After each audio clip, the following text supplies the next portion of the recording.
Hello people, Beauty X ওয়েবসাইটের পক্ষ থেকে HTML এবং CSS ভিডিও টিউটোরিয়ালসের 39তম ভিডিওতে আপনাদের সবার ওয়েলকাম জানাতেছি। আমি ফয়সাল আহমেদ এবং আশা করি আজকের ভিডিও টিউটোরিয়ালে আপনাদের জন্য লাস্ট HTML সিরিজের ভিডিও টিউটোরিয়াল, এবং এখানে আপনারা আশা করি আপনাদের ওয়েবসাইটটা অনলাইনে পাবলিশ করতে পারবেন ও যে কোনো লোক আপনাদের অনলাইনের মাধ্যমে আপনাদের ওয়েবসাইটে করতে পারবে, লগ ইন করতে পারবে অথবা ওয়েবসাইটে ভিজিট করতে পারবে। সো আজকের ভিডিও টিউটোরিয়ালটা অনেক বেশি ইম্পর্টেন্ট একটা ভিডিও টিউটোরিয়াল এবং লাস্ট ভিডিও টিউটোরিয়াল। সো আপনাদের কাছ থেকে আগে একবার বাই বলে নিই এবং লাস্টে আরেকবার বাই বলবো, এবং অন্যান্য আরও অনেক ভিডিও টিউটোরিয়াল আছে আমার সাইটে, সেই সব ভিডিও টিউটোরিয়াল আপনাদের সাথে আবারও দেখা হবে, আরও অনেক কিছু শিখতে পারবো আমরা আশা করি একসাথে। সো দেখা যাক আজকে আমরা HTML এর লাস্ট ভিডিও টিউটোরিয়ালে কী কী শিখি।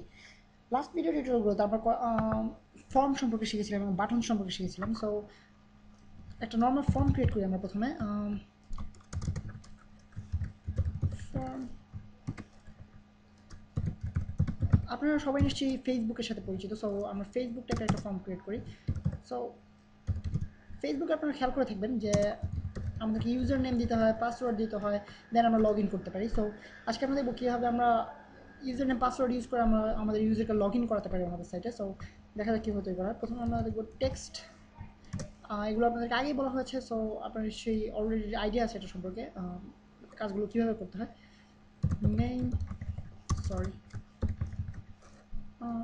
user,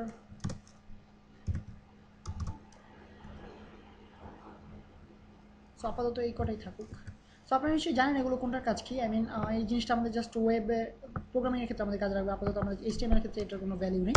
সো আমরা জাস্ট আগে আপনাদেরকে এই ব্যাপারে এক্সপ্লেন করা হয়েছে আশা করি। সো আমি জাস্ট অ্যাভয়েড করে দিই ব্যাপারটা আবার। ইউজার নেম, পাসওয়ার্ড,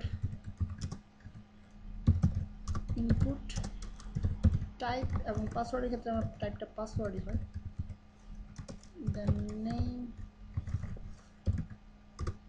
পাসওয়ার্ড ধরা যায়, যেহেতু আপনারা যে কোনো নেম দিতে পারেন, শর্টকাট একটা নেম ইউজ করলাম। সো এখন আমরা দেখবো, আই মিন আমরা যদি এই ওয়েবসাইটটাকে আমাদের ব্রাউজারে লোড করি, আপনারা দেখতে পারবেন, আপনারা দেখতে পাচ্ছেন আমাদের পেজ চলে আসছে এবং এখানে ইউজার নেম এবং পাসওয়ার্ড দিতে বলতেছে আমাদেরকে। আমরা এখানে ইউজার নেম এবং এখানে আমাদের পাসওয়ার্ড দিতে পারি। সো এখন আমরা এটা হচ্ছে আমাদের HTML এর কোডিং, অর্থাৎ আমরা এখানে বেসিক্যালি তৈরি করবো কীভাবে আমরা ইউজার কাছ থেকে ইনপুট নেব, ইউজার নেম এবং পাসওয়ার্ড। বাট এই জিনিসটা দিয়ে আমরা কীভাবে ওয়েব প্রোগ্রামিং করতে পারি, সেই ক্ষেত্রে আমাদের আরেকটা জিনিস দরকার হবে, সেটা হচ্ছে সাবমিট। আপনারা নিশ্চয়ই সবাই এটার সাথে পরিচিত। আই মিন আমি যদি একটা ইউজার নেম এবং পাসওয়ার্ড দিই ফেসবুকে একই লগ ইন পেজে গিয়ে, সেক্ষেত্রে আমাকে একটা নির্দিষ্ট আমার ওয়েবসাইটে নিয়ে যাবে, আমার ফেসবুক পেজে নিয়ে যাবে। বাট আমি যদি অন্য ইউজার নেম এবং অন্য পাসওয়ার্ড দিই, সেক্ষেত্রে আমাকে অন্য একটা পেজে নিয়ে যাবে। সো এই কাজটা করা হয় ওয়েব প্রোগ্রামিং ইউজ করে, এবং সেক্ষেত্রে আমাদের এই ইউজার নেম এবং পাসওয়ার্ডটা ইউটিলাইজ করে আমরা ওই অনুযায়ী ইউজারকে আউটপুট দেবো, অর্থাৎ ওই অনুযায়ী ওনাদেরকে রিডিরেক্ট করবো আমরা যে পেজে নিতে চাচ্ছি। সো এই জিনিসটা করতে হলে আমাদেরকে দরকার হবে সাবমিট বাটন, অর্থাৎ আমাদের এই ডেটাগুলো, আমি ইউজার যখন এখানে লিখবে তখনই আমরা এই ডেটাগুলো আমরা ইনপুট পাবো না এবং এগুলো আমরা ইউজ করতে পারবো না ওই প্রোগ্রামিংয়ের মাধ্যমে। আমরা ইউজারকে সাবমিট করার পরে আমরা ওই জিনিসটা ইউজ করতে পারবো। সো আমরা দেখি প্রথমে কীভাবে সাবমিট করার ক্ষেত্রে আমরা সাবমিট করার বাটনটা আমাদের কীভাবে তৈরি করতে হয়। অর্থাৎ সাবমিট একটা বাটন, আপনারা নিশ্চয়ই সবাই এটার সাথে পরিচিত, যেটাতে ক্লিক করা মাত্র আমরা কোনো একটা সাইটে লগ ইন করতে পারি অথবা আমরা কোনো একটা পেজে রিডিরেক্টেড হই। সো এটা হচ্ছে আমাদের সাবমিট বাটন। সো দেখা যায় আমরা কীভাবে সাবমিট বাটন ক্লিক করি। সাবমিট বাটনের ক্ষেত্রে কোনো জাস্ট প্রথমে ইনপুট, টাইপ, সাবমিট, এবং এখানে আমরা ভ্যালিউতে লিখবো যে জিনিসটা আমরা শো করতে চাচ্ছি, অর্থাৎ আমাদের বাটনে যে লেখা থাকবে। আপনার নিশ্চয়ই আই মিন কিছু কিছু ওয়েবসাইটে দেখবেন বাটনটার নাম শুধুমাত্র সাবমিট থাকে, সাবমিটে ক্লিক করা মাত্রই আমাদের ডেটাগুলো ইনপুট হয়ে যায় ওয়েবসাইটে। বাট সবসময় যে সাবমিট থাকতে হবে এমন কোনো কথা, আমরা যে কোনো নেম দিতে পারি, যেমন ধরো ক্লিক ইট। এখন যদি আমরা পেজটা রিলোড করি, আপনারা দেখতে পাবেন একটা বাটন চলে আসছে এখানে, ক্লিক ইট লেখা বাটন। তো এটাতে ক্লিক করা মাত্র কিছু হচ্ছে না, আপনারা দেখতে পাচ্ছেন। কেন হচ্ছে না? কারণটা হচ্ছে আমাদেরকে এটাকে ওয়েব প্রোগ্রামিং ইউজ করার মাধ্যমে এটাকে আমরা ইউটিলাইজ করতে হবে। বাট ওয়েব প্রোগ্রামিং ইউজ না করেও এটাকে আমরা বাটনটাকে কাজ করাতে পারি। এক্ষেত্রে আমাদেরকে প্রথমে করতে হবে ফর্মে, এই জিনিসটা আপনাকে আগে বলা উচিত ছিল, বাট জিনিসগুলো আসলে বেসিক্যালি ওয়েব প্রোগ্রামিংয়ের সাথে বেশি রিলেটেড, HTML এর সাথে অথবা CSS এর সাথে রিলেশন খুবই কম, এই জন্য খুব ডিটেলসে বলবো না এখন আমি। এবং আপনারা একটু কষ্ট করে আমার ওয়েবসাইটের PHP অথবা জাভাস্ক্রিপ্ট যে কোনো একটা প্রোগ্রামিং ল্যাঙ্গুয়েজ শিখতে প্রোগ্রামিং ল্যাঙ্গুয়েজের ভিডিও টিউটোরিয়ালগুলো দেখলে ওয়েব প্রোগ্রামিং সম্পর্কে অনেক ভালো একটা আইডিয়া নিতে পারবেন, এবং এর মাধ্যমে আপনারা HTML এই কোডিংয়ের এই জিনিসগুলো বুঝতে পারবেন এখন আমি যেগুলো বলবো। সো একটা অ্যাট্রিবিউট হচ্ছে অ্যাকশন। এর মাধ্যমে আমরা ডিটারমাইন করে দেবো যে এই বাটনটাতে ক্লিক করা মাত্র কী হবে, ক্লিক ইট বাটনটাতে ক্লিক করলে কী পাবো আমরা। সো এখানে আমরা যে কোনো কিছু ইউজ করতে পারি। ধরা যাক আমরা চাইতেছি, ফেসবুকের ক্ষেত্রে আমরা খেয়াল করি যে আমরা আমাদের সাবমিট করা মাত্রই আমাদের নিজস্ব ওয়েবসাইটে নিয়ে যায়। সো আই মিন আমাদের নিজস্ব ফেসবুকে নিয়ে যায়। সো এই ক্ষেত্রে অ্যাকশনের ক্ষেত্রে ডিটারমাইন করা আছে যে আমাদের এই ইনপুটগুলোকে কাজে লাগিয়ে, ইউজার নেম এবং পাসওয়ার্ডগুলোকে কাজে লাগিয়ে ওই অনুযায়ী অ্যাকশনটা হবে, অর্থাৎ আমাদের নিজস্ব পেজে নিয়ে যাবে। অ্যাকশনটা হবে যদি পাসওয়ার্ড হয়, ধরা যাক আমার পাসওয়ার্ড যদি হয় 1 2 3 4, সেক্ষেত্রে পাসওয়ার্ড যদি 1 2 3 4 হয়, ওয়েব প্রোগ্রামিং ইউজ করে অ্যাকশনটা সিলেক্ট করে দেবে আমার পেজ। পাসওয়ার্ড যদি 4 5 6 হয়, সেক্ষেত্রে ইনপুটটাকে ওয়েব প্রোগ্রাম দ্বারা ইউটিলাইজ করে সেটাকে অ্যাকশনটা দিয়ে দেবে আপনার পেজে। সো এভাবে ডিটারমিন করে দেওয়া হয় অ্যাকশনের মাধ্যমে যে কোথায় যাবে। সো এখানে আমরা বিভিন্ন জিনিস করতে পারি, যেমন ধরো আমরা একটা লিঙ্ক দিয়ে দেখি, http://www.google.com। সো আমরা যদি এখন বাটনটা ক্লিক করি, আপনারা দেখবেন কী ঘটে। এক্ষেত্রে আমাদেরকে কিছু এক্সট্রা অ্যাক্টিভিটি ইউজ করা লাগে। সো এই সম্পর্কে আপনাদেরকে বলতে গেলে অ্যাকচুয়ালি ওয়েব প্রোগ্রামিং সম্পর্কে লেসন দেওয়া লাগবে। সো আপনারা একটু কষ্ট করে আমার পিএইচপি এবং অথবা জাভাস্ক্রিপ্ট যে কোনো একটা ওয়েব প্রোগ্রামিং সম্পর্কে আপনারা জানবেন আমার ওয়েবসাইট থেকে, আশা করি। সো এখানে আমরা বেসিক্যালি অ্যাকশন সিলেক্ট করবো। সো এই হচ্ছে আমাদের অ্যাকশন সম্পর্কে। দেন আরেকটা জিনিস ইউজ করা, সেটা হচ্ছে মেথড।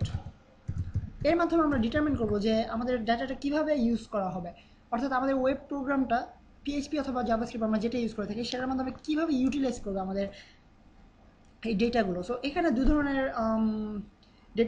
দুই ধরনের অ্যাক্টিভিটি ভ্যালু ইউজ করা যায়, পোস্ট এবং গেট। অ্যাকচুয়ালি আই থিঙ্ক আপনাদেরকে এই জিনিসগুলো বলে আরও প্যাচ লাগাই দিচ্ছি। সো এই জিনিসগুলো বেসিক্যালি আপনাদের তেমন একটা দরকার নেই, বাট আই মিন বেসিক্যালি এই জিনিসগুলো আপনাদের ওয়েব প্রোগ্রামিংয়ের ক্ষেত্রে কাজে লাগবে। বাট HTML এবং CSS এর ক্ষেত্রে শুধুমাত্র ইউজার নেম এবং পাসওয়ার্ড এই কয়েকটা জিনিস হলে আপনাদের হবে। সো এই ছিল আমাদের বেসিক্যালি শেখার মতো HTML এবং CSS সম্পর্কে আলোচনা। দেন আরেকটা জিনিস সম্পর্কে আপনাদের সাথে আলোচনা করা যাক আজকে, সেটা হচ্ছে কীভাবে আপনারা ওয়েবসাইটটাকে পাবলিশ করবেন অনলাইনে। আপনারা নিশ্চয়ই ভাবতেছেন না যে আপনাদের এই সেভ করা ফাইলগুলোতে যে কোনো কেউ বাইরে থেকে, আই মিন ইটালি থেকে অথবা ইউরোপ, আই মিন আমেরিকা থেকে অথবা আফ্রিকা থেকে আপনাদের এই কম্পিউটারে এই ওয়েবসাইটগুলো ভিজিট করতে পারবে। কেননা যদি এরকম একটা আপনার ওয়েবসাইটে যদি একসাথে 20 জন অথবা 1000 জন লোক যদি ভিজিট করতে যায়, সেক্ষেত্রে আপনার কম্পিউটার সম্ভবত বুম ব্লাস্ট হয়ে যাবে।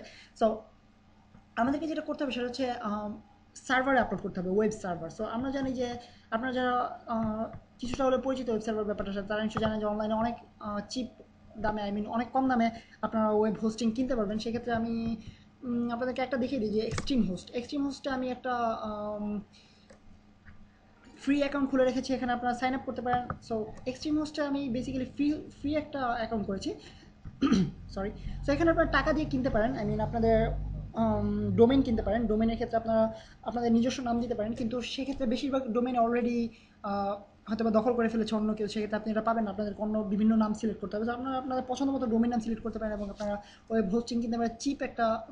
চিপ দেখে কিনবেন অবশ্যই, কেননা আমাদের পক্ষে প্রত্যেক মাসে 1000 1200 টাকা দিয়ে অথবা 2000 3000 5000 টাকা দিয়ে আমাদের পক্ষে চালানো সম্ভব না ওয়েব হোস্টিং।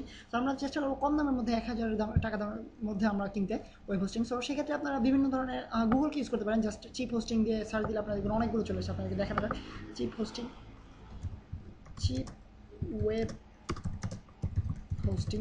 তো আপনারা দেখতে পাবেন অনেক অনেক রেজাল্ট চলে আসছে। এখানে আপনারা চিপ ওয়েব হোস্টিং পাবেন। সেখান থেকে আপনারা আপনার পছন্দ মতো সিলেক্ট করে নেবেন। আপনাদেরকে জাস্ট দেখানো যাক আজকে আমি কীভাবে বেসিক্যালি কাজটা করি। আমি কীভাবে আমরা সার্ভারে আমাদের ফাইলগুলোকে আপলোড করি। সো যেহেতু এটা একটা ফ্রি অ্যাকাউন্ট, তবে আমাকে ক্যাপচা দিতে হয় এবং অনেক হাজারিরা কাজ করতে হয় এবং আপনাদের একটুখানি সময় নষ্ট হবে। এখানে স্মার্ট, যদি আমার নাম মার্ড নয়। তো আপনারা দেখতে পাচ্ছেন চলে এসেছে আমার অ্যাকাউন্ট। এখান থেকে আপনারা বিভিন্ন জিনিস পাবেন। এই জিনিসগুলো আসলে বেসিক্যালি 80% জিনিস আমাদের কখনোই কাজে লাগে না, অথবা আমরা বেসিক্যালি আমাদের নর্মাল ওয়েবসাইটগুলোর ক্ষেত্রে কাজে লাগে না, অথবা হাই কোয়ালিটির ওয়েবসাইটগুলো থেকে বেশি কাজে লাগে, যেগুলোতে অনেক বেশি কাজ করানো হয়। বাট আমরা যেহেতু নর্মাল একটা ওয়েবসাইট তৈরি করার ক্ষেত্রে, আই মিন পার্সোনালি আপনি যখন একটা ওয়েবসাইট তৈরি করবেন, সেক্ষেত্রে আপনার এত কিছু কাজে লাগবে না, জাস্ট 20% জিনিসগুলো আপনার কাজে লাগবে। সো বেসিক্যালি আমাদের প্রথমে যেটা কাজে লাগবে সেটা হচ্ছে গিয়ে আমাদের এফটিপি সফটওয়্যার অথবা এফটিপি টাইপের একটা জিনিস, এটা হচ্ছে file transferring protocol. So file transferring protocol বা এফটিপি এর মাধ্যমে আমরা আমাদের ওয়েবসাইটটা আমাদের অনলাইনে আমরা ফ্রি করে দেবো সবার জন্য, অর্থাৎ অনলাইন থেকে ভিজিট করতে পারার জন্য সবাই এই সিস্টেম করে দেবো। সেক্ষেত্রে আমাদেরকে আপনারা সফটওয়্যারের মাধ্যমে ইউজ করতে পারেন অথবা অনলাইন ফাইল ম্যানেজারের মাধ্যমে ইউজ করতে পারেন। সো আমি আপনাদেরকে অনলাইন ফাইল ম্যানেজারের মাধ্যমে দেখিয়ে দিই আপাতত। সো আপনাদের বেশিরভাগ লোকজনেরই বেশিরভাগ বেশিরভাগ web hosting company cPanel নামে একটা জিনিস থাকে। এই জিনিসটা হচ্ছে সি প্যানেলের একটা পার্ট, অনলাইন ফাইল ম্যানেজার। এখান থেকে আপনারা দেখবেন htdocs নামের আপনাদের একটা পার্ট থাকবে। সো এর ভিতরে আমাদের সব ফাইলগুলো যাবে, অর্থাৎ এখানে আমরা যেই আমাদের ওয়েবসাইটটা আপলোড করতে যাচ্ছি সেটা আমাদের এখানে থাকবে।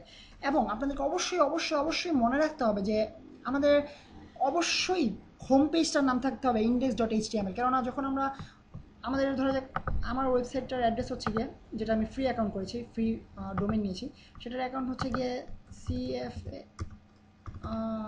CFAION 341.extremehost.com। সো আপনারা দেখতে পাবেন এখানে আমি আমার একটা জাস্ট সিম্পল একটা লেআউট তৈরি করেছি। সো এর মাধ্যমে আপনারা যদি এই ফাইলটাকে আপনার index.html লিখতে হবে। আপনারা যদি index.html নামে কোনো ফাইল আপলোড না করেন, সেক্ষেত্রে আপনি এই অ্যাড্রেসটা দিলে, আপনার ডোমেনের নামটা দিলে কোনো রেজাল্ট পাবেন না, অথবা কোনো একটা এরর দেখাবে আপনাকে। সেক্ষেত্রে অথবা আপনাদেরকে অবশ্যই মনে রাখতে হবে যে আমাদেরকে এই হোম পেজটা নাম, আমরা যে পেজটাতে অর্থাৎ আমাদের অ্যাড্রেসটা দেওয়া মাত্রই, অ্যাড্রেস বারে আমাদের অ্যাড্রেস দেওয়া মাত্রই আমরা আমাদের ভিউয়ারকে যেই পেজটাতে নিতে চাইতেছি সেই পেজটাকে আমাদেরকে অবশ্যই index.html নামে সেট করতে হবে। সো আপনি এখানে দেখতে পাবেন যে আমাদের FTP, এখানে আপনারা ফাইল আপলোড দিতে পারেন, আপলোড ক্লিক করবেন, আপনাদের সি প্যানেলে এই ধরনের অপশন থাকবে সবসময়। সো এখান থেকে আপনারা ব্রাউজ করে, ব্রাউজিংয়ের মাধ্যমে আপনাদের যে কোনো ফাইল সিলেক্ট করতে পারেন। সো এইখান থেকে ফাইল সিলেক্ট করে HTML অথবা PHP ফাইল সিলেক্ট করে আপলোড দেওয়া মাত্রই আপনাদের এখানে অনলাইনে চলে আসবে আমাদের ওয়েবসাইট। সো দেন যদি কেউ এখানে আমাদের অ্যাড্রেস বারে আপনার ডোমেনের নাম ক্লিক করে, দেন আপনাদের index.html পেজটাতে সরাসরি রিডিরেক্ট করবে আপনার ওয়েব সার্ভার।